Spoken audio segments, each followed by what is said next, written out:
Vanessa. I'm the Student Parent Fellow with Generation Hope at the Santa Fe Community College, and I'm here with Jenelle today to talk about student parents and the life of a student parent. If you want to introduce yourself.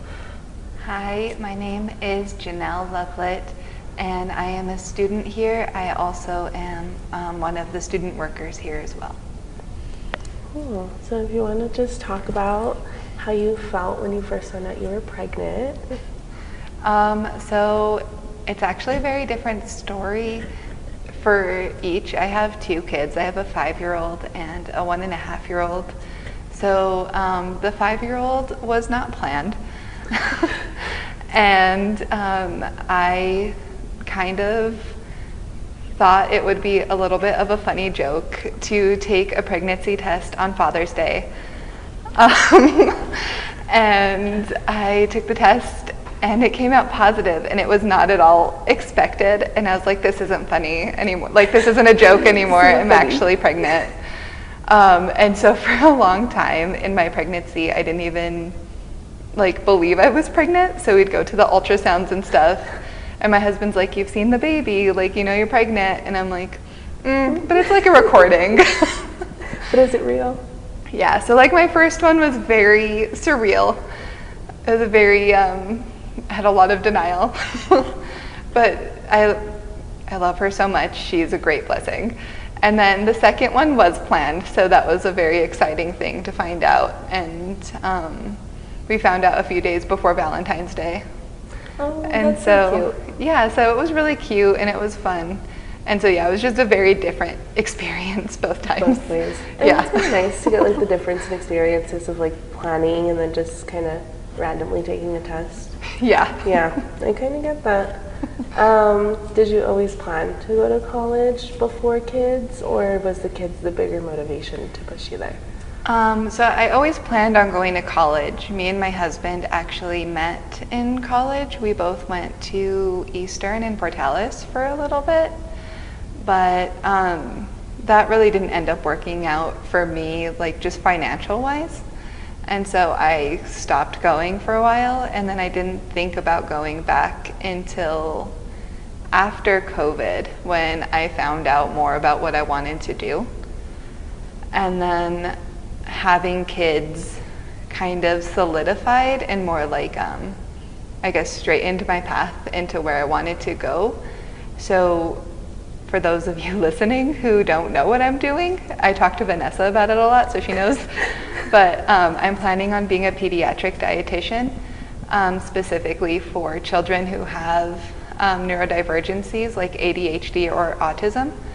And the way having kids really shaped that for me was that my daughter was diagnosed with autism and ADHD, my 5-year-old, and I was having a really hard time feeding her. And all of the advice that I kept seeing online and wanting to try just wasn't working, because it's not really meant for kids who think different or have different neural pathways and stuff. So I really wanted to help other parents feel comfortable in feeding their kids. What trouble were you having feeding her? So children with autism tend to have either textural issues when it comes to eating, or they're just very specific. For my daughter, she's very specific on what it looks like. So if she's having mac and cheese, it needs to be the unicorn shaped mac and cheese. Or if she wants spaghetti, it has to be long noodle spaghetti. So funny. Or if it's ice cream, it needs to be specifically vanilla ice cream. It was very, very specific in what it was she had to eat. And if it wasn't that, then it was going to be a big tantrum. It was not gonna work. She was not gonna eat. And then also with her having ADHD, she just would not sit at the table to eat. And so we've learned that we've kind of stopped doing family meals. And so we have to adjust. We do picnics in our front rom. And so we just sit at the floor and we eat on the floor, and that has really helped a lot too. It works. Yeah. Well, that's all that matters, is that it works. Yeah, as long as she's eating, I am happy. As a student parent, what has supported you the most? What has made you feel like college is doable, like you can actually succeed? I think the thing that really helped me feel more comfortable going to college was when I got into the student parent program we have here at SFCC. I didn't know anything about it, but the advisor I had was like, oh, if you have kids, like you should talk to Rachel, and like got me really involved with that. And so I talked to Rachel, I got into this program, and one, it has stipends, and that helped a lot because we were really worried about like having to pay for college. And it also opened me up to like a whole community that I didn't realize was there.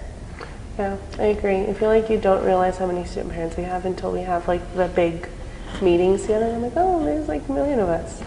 Yeah, so it was nice to see that there were more student parents to relate to and to just kind of be like, yeah, my kid was up like all night last night, and they're like, I got it. That's the life. Yeah.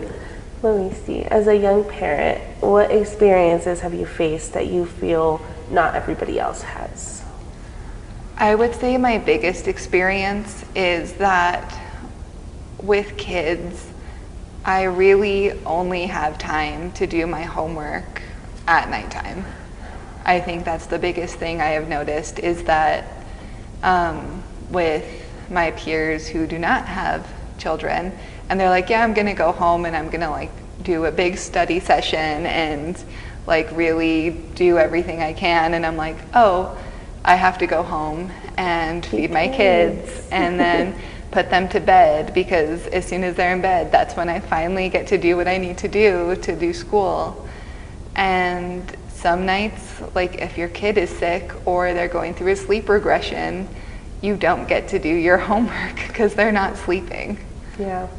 And I think that's kind of been the biggest thing that I have noticed was different. You think you feel jealous? I feel like I'm jealous of it. Definitely do, yeah. I feel like I wish time poverty didn't exist when it comes to having kids.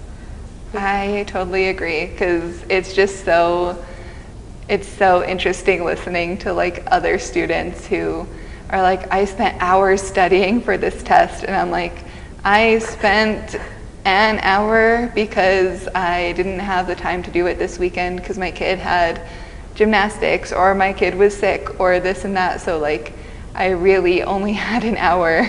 Yeah. And then I like listened to whatever I could on my way home and stuff. Like, yeah, you really become creative in your studies.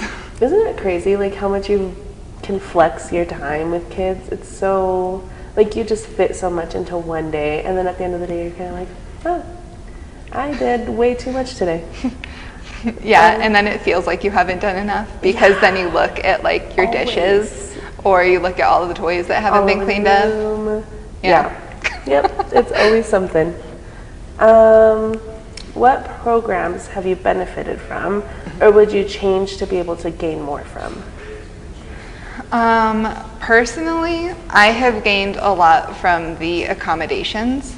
So I also have ADHD, and I do get accommodations on my schoolwork. One of them is specifically that I am allowed 1 to 3 days to turn in work late. So like if it's due Monday, I can turn it in Wednesday without getting like a late grade or something. And what I've noticed is like, yes, I can see how that benefits a lot of people from ADHD, and it does benefit me a lot, but I used it a lot more for my kids. So like as a parent, when I'm saying that I can only do my homework at nighttime, and some nights my daughter doesn't sleep, I used it for that, where I was like, hey, I really couldn't do my homework because of this or that, and now I need to turn it in a day or two late. Yeah. And so I really wish that there was a way to have accommodations for student parents, because it is a whole different playing field. Yeah. To be going to school with kids, and especially younger kids. We should look into that next semester. That's a good idea. How do you feel your professors reacted to like your accommodations? Was everyone like pretty okay with it? Yes, they, well, when you have accommodations, like with my ADHD, they kind of have to. So I've had a lot of questions about my accommodations because I'd never had them before. And I learned that they aren't allowed to say no to the like 1 to 3 day thing, but you do need to have an agreement of like they saw that accommodation and like after those 3 days they are allowed to give you a late grade. Oh, okay. Interesting. But That's it's pretty cool. Yeah, because I kept asking like, are you sure I can turn? I felt so bad turning things in late so many times, and I had to keep talking to my counselor about like my academic, I guess, advisor, not counselor, of like, are you sure I can turn it in late? I feel so bad turning everything in late. And they're like, that's what the accommodation Literally is there what it's for. Yeah. Yeah. Hey, at least someone like made you feel good about it though. Yeah. So like, well, if you have to. What is something about being a student parent that you feel is important for people to know? I think it's important to know that it's not the same as being a regular student. It's, like I've said before, it's a totally different world because you don't have all of the time that other students have. And more things tend to come up than when you're not a parent. So like if your kid gets sick or you have to like run to urgent care or the only time that is available for the pediatrician is during class time, like that is going to take my priority. And so you end up either missing a class or needing to turn something in even later because of different situations, or you just don't get as much study time. And so that's hard. It is hard. I agree. Okay, well, those are all the questions I had for you. Okay. Thank you for joining me. I really appreciate it. Thank you for having me. Yeah, of course.